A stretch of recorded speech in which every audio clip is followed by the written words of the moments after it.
Nuevamente te saludo en el nombre del Señor Jesucristo con una nueva reflexión acerca del Sermón del Monte. Hemos estado dialogando, conversando y reflexionando acerca de lo que nos dice la palabra del Señor sobre este Sermón del Monte a través de las reflexiones de la Iglesia Bautista del Séptimo Día. Muy motivante lo que pudimos presentar ya acerca de cómo el cristiano debe compartir lo que tiene, compartir sus bienes, compartir aquellas oportunidades que tiene para dar a los demás, en el cual también nosotros reflejamos y estamos agradecidos del Señor porque Él primero nos dio su amor, porque Él nos amó primero. Y frente a este tema, seguimos meditando acerca de la palabra del Señor con un tema que nos va a acercar acerca del ayuno, la oración, que son dos armas que el cristiano necesita practicar, necesita vivir, necesita experimentar en su vida, que son estas herramientas importantes que le pueden consolidar, le pueden apoyar y que son fundamentales en la vida espiritual. Y frente a este punto, Jesucristo mismo nos habla en este sermón maravilloso, el Sermón del Monte. Quiero invitarte a que puedas abrir la palabra del Señor. Ya nos hemos introducido en un nuevo capítulo. Revisamos gran parte del capítulo 5. Ahora estamos mirando lo que nos presenta el capítulo 6 y miramos las limonas, pero también queremos mirar aquellos otros puntos que son importantes. Ya habíamos hablado acerca de Jesús relacionado con cómo ofrendar hacia los demás, cómo el de poder dar limosnas. Pero también en este caso quiero invitarte al libro de Mateo, en el capítulo 6, en que Jesús nos habla sobre la oración. Y es muy claro Jesús en este caso. Yo quiero invitarte a que tú puedas leer los versículos 5 y 6 del Evangelio de Mateo en el capítulo 6. Las vamos a leer. Dice, y cuando ores, no seas como los hipócritas, porque ellos aman el orar en pie en las sinagogas y en las calles para ser vistos por los hombres. De cierto os digo que ya tienen su recompensa. Mas tú, aquí quiero poner el acento, o pero tú, cuando te pongas a orar, ¿cierto?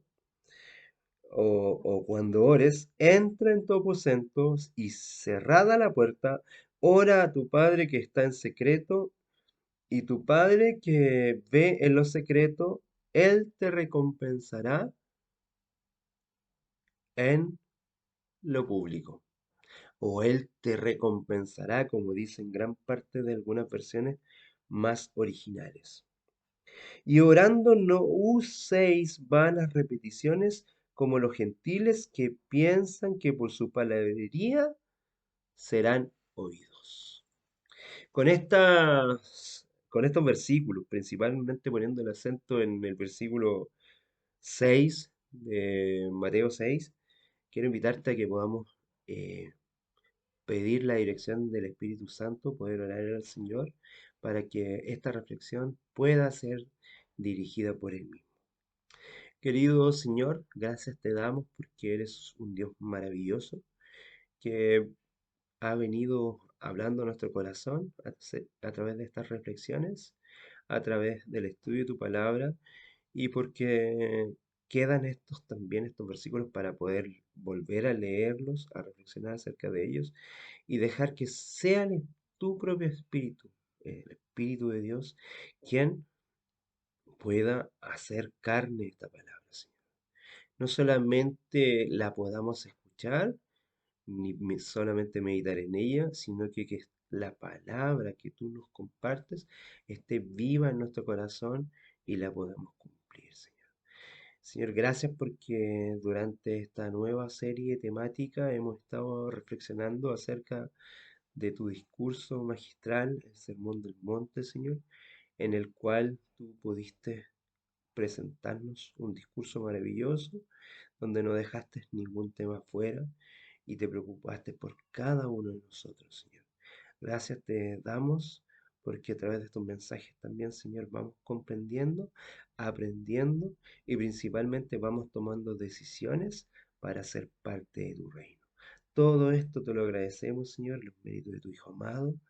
Amén y amén.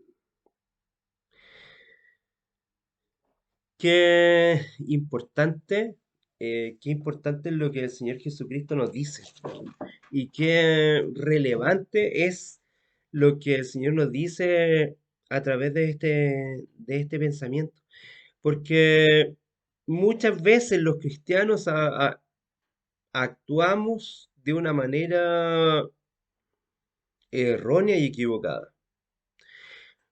El Señor presenta el cómo era la oración y cómo debería ser la oración eh, del cristiano, de aquel que está cimentado en su corazón en Dios mismo. Él le está hablando a un público en el cual por mucho tiempo, a través de quizás casi 1000 años, el pueblo de Dios había estado orando de, en algunos momentos de una manera muy correcta, pero al estar eh, compartiendo con otros pueblos y mirando quizás la forma de otros pueblos, se habían apartado claramente del sentido de la oración, del sentido de la oración. Y bueno, te invito a través de este tema también que tú puedas mirar otros temas anteriores donde se toca de una manera más profunda y más clara el tema de la oración. Y aquí vamos mirando algunas cosas bien simples, principalmente acerca de la oración. Y te lo va diciendo el pasaje en cuestión, que es parte central de este sermón. Se ha dicho que esta predicación es la exposición que de Jesús en este caso, sobre lo que significa vivir como un hijo del reino de Dios, como te lo había estado mencionando. Jesús refuerza este punto hablando sobre 3 actos de devoción a Dios. Lo dijimos en el mensaje anterior. La limosna, la oración y el ayuno son estos 3 actos de adoración, enumerados quizás en un orden de importancia que los judíos daban hacia ello. Él nos enseña la actitud apropiada, la actitud correcta hacia Dios en el cumplimiento de las prácticas religiosas y nos viene quizás a aclarar algunos puntos que por mucho tiempo se habían eh, tomado mal, se habían tergiversado y se habían equivocado, destacando la diferencia entre los hijos del reino y los religiosos de sus días en tal manera que como realizaban estos actos en un sentido tradicional, en un sentido de que se había vuelto una mera costumbre. Él también advierte en este sentido para los peligros de estos actos piadosos que no podían ser practicados de manera equivocada, con el fin de ser, en este caso, muchas veces ser visto por los hombres, como vimos el tema anterior acerca de que los escribas y los fariseos entregaban eh, la limosna de una manera en la cual ellos esperaban ser reconocidos. No solamente nos habla acerca del motivo equivocado para orar, sino que quiero poner algunas bases acerca de esto. Mira, vamos a leer nuevamente. Cuando ores, no seas hipócrita, dice, no seas como los hipócritas. O sea, no pongas una máscara en tu sentimiento, no pongas una máscara, no te pongas una careta para hablar con el Señor, no seas falso, no estés actuando, no estés mostrando algo que no es. Eh, el mundo cristiano, después del siglo IV de la era cristiana, ¿cierto? recién comenzó a tener oraciones masivas y muchas veces en nuestras congregaciones cristianas pedimos a algunos hermanos, algunas hermanas que oren porque consideramos que oran mejor que nosotros, que oran más bonito, que lo hacen tan bien y lo hacen con tanta elegancia, con tanta elocuencia, con palabras rimbombantes, pero la oración es algo tan íntimo, tan personal, como nos dice el mismo Maestro Jesucristo. Es un acto tan privado, tan personal y que nos dice que no seamos hipócritas, porque muchos de ellos aman el orar en pie en las sinagogas, en las asambleas, en este caso quizás en los templos, en las iglesias o en las esquinas de las calles, para ser vistos por los hombres. De cierto os digo que ya tienen su recompensa. Aquí tú puedes ver algún principio. El Señor quiere que tú puedas presentar tu corazón delante del Señor de una manera íntima. El acto de la oración, el acto de conversar con el Señor es algo tan privado, tan personal, porque tiene que ver con tu relación con el Señor. Muchas veces nosotros los cristianos lo hacemos de una manera tan equivocada que le pedimos a un pastor, le pedimos a un presbítero, le pedimos a un anciano, le pedimos a un diácono, le pedimos a una persona que cumple una labor, un ministerio dentro de la iglesia, dentro de la congregación, que Él sea el que ore, que Él interceda a través de la oración y nosotros no tenemos un intermediario entre, en este caso, solo Jesucristo es nuestro intermediario para conectarnos y conversar con el Padre y Él nos dejó la oración para que tú y yo lo podamos hacer. Al Señor, por lo que dice aquí en palabras de Jesucristo, quien es la revelación del Padre, dice que Él prefiere las oraciones que sean personales, no oraciones en las cuales un hermano o una hermana ejecuta el acto por toda una asamblea, por todo un grupo, con una especie de representación vicaria, y hay que tener mucho cuidado con esto, con un acto intercesor. Muchas veces nosotros los cristianos hablamos mal sobre aquellos otros cristianos que ponen a intercesores por sobre Jesucristo, pero en nuestras oraciones quizás estamos cometiendo el mismo error. Reflexiona acerca de ello, no te quiero condenar porque quizás tú lo has entendido así y has hecho a lo mejor de la oración un ministerio, pero reflexiónalo, date el tiempo para pensar acerca de ello. Dice. Mas tú cuando ores, entra en tu aposento y cierra la puerta. Y cierra la puerta en lo secreto. O sea, al Señor le gusta que tú converses con Él porque la oración tiene que ver con la relación. El Señor quiere que tú te relaciones con Él, no que otro lo haga por ti. No es Dios, no es el Dios de tus padres, es tu propio Dios. No es el Dios de tus abuelos, ni es el Dios de tu pastor, ni de aquel hermano o hermana que tiene gran elocuencia para orar o tiene palabras muy englobadas, bonitas y rimbombantes que a lo mejor te parecen grandiosas. Nadie puede decir voy a orar por ti porque estamos haciendo un acto de intercesión cuando el Señor quiere que cada persona se conecte directamente con Él a través de esta relación. El Señor quiere relacionarse con nosotros. Y a través de todo este tiempo yo he tratado de presentarte esto, que, que nuestro Señor es un Dios de relación, es un Dios que le gusta relacionarse con el ser humano. Ora a tu Padre que está en secreto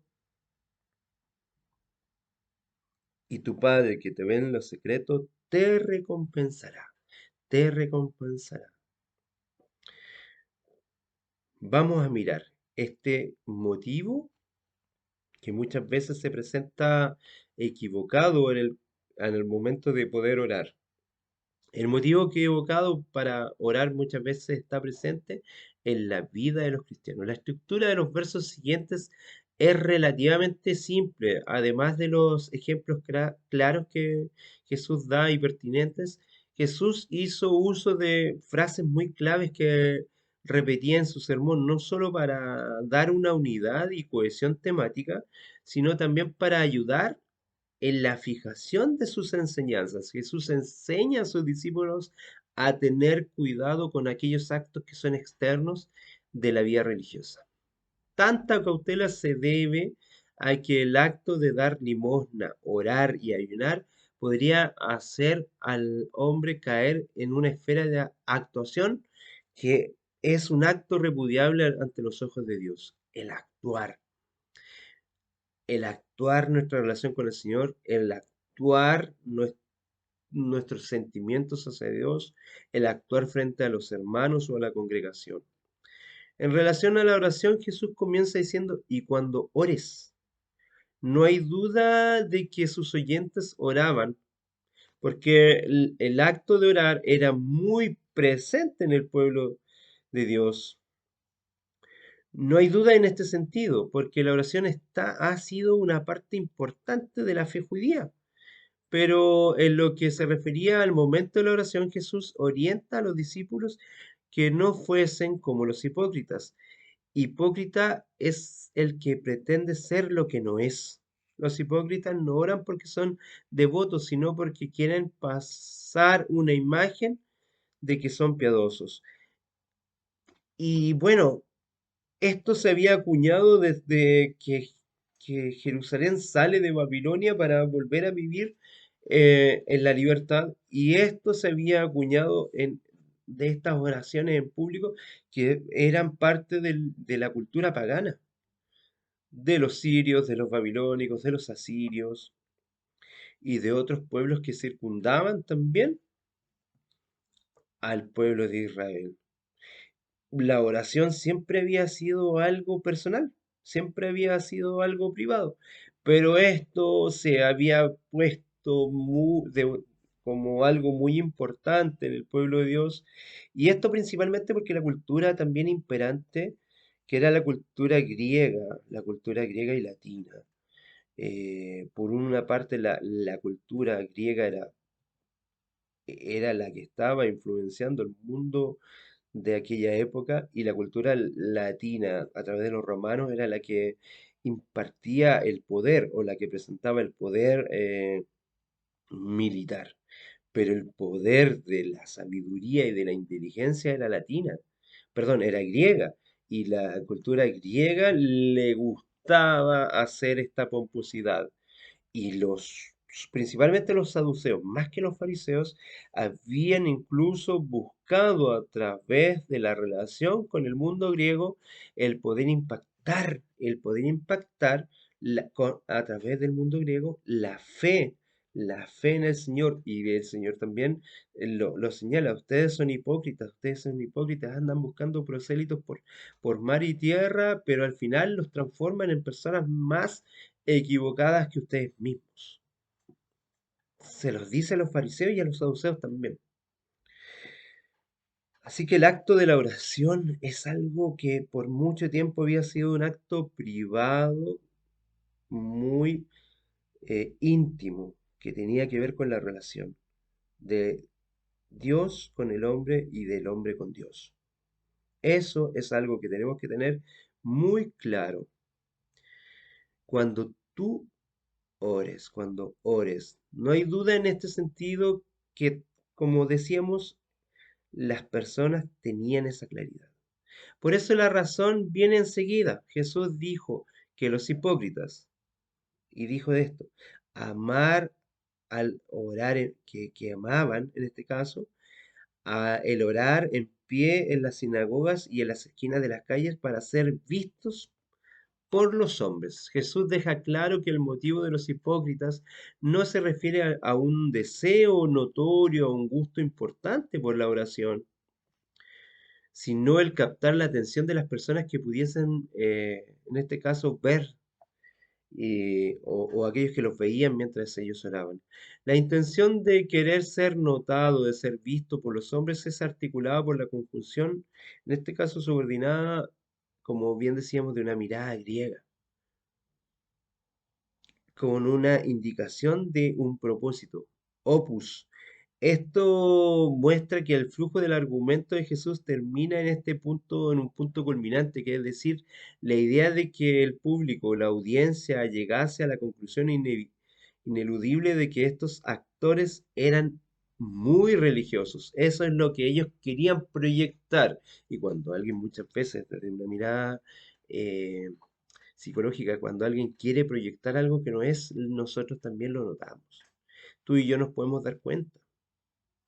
Jesús no tenía nada contra la disciplina de una vida de oración.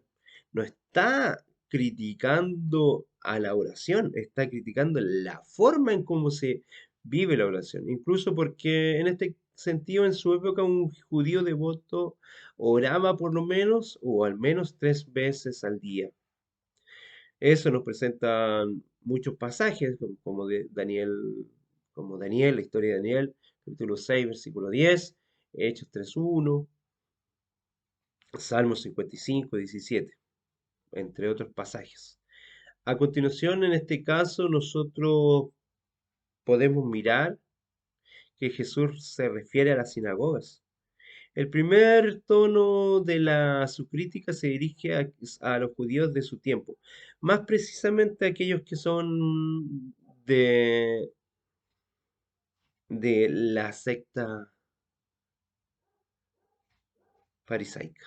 La sinagoga era el centro de toda actividad de las autoridades judías. No solamente era un espacio religioso, sino que era un espacio para tener distintos tipos de reuniones. Allí se realizaban lecturas de la Torá, se discutían acerca de los textos que se conversaban, se sacaban sus propias y se presentaban sus propias interpretaciones. Allí funcionaba todo tipo de producción y la unidad del mantenimiento de las tradiciones que habían presentado los rabinos. Si en el templo se daban los sacrificios y la manipulación de objetos sagrados, que ese era principalmente el foco, en la sinagoga los debates y el ejercicio intelectual era mucho más prominente.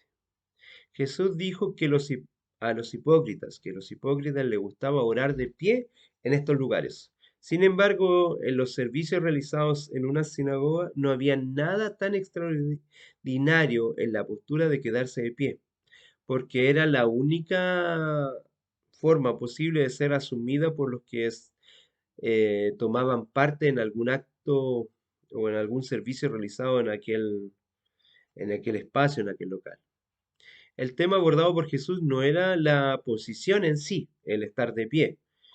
Podemos tener una oración de rodillas, levantando los brazos o de cualquier forma, con un sentido equivocado y con una actuación.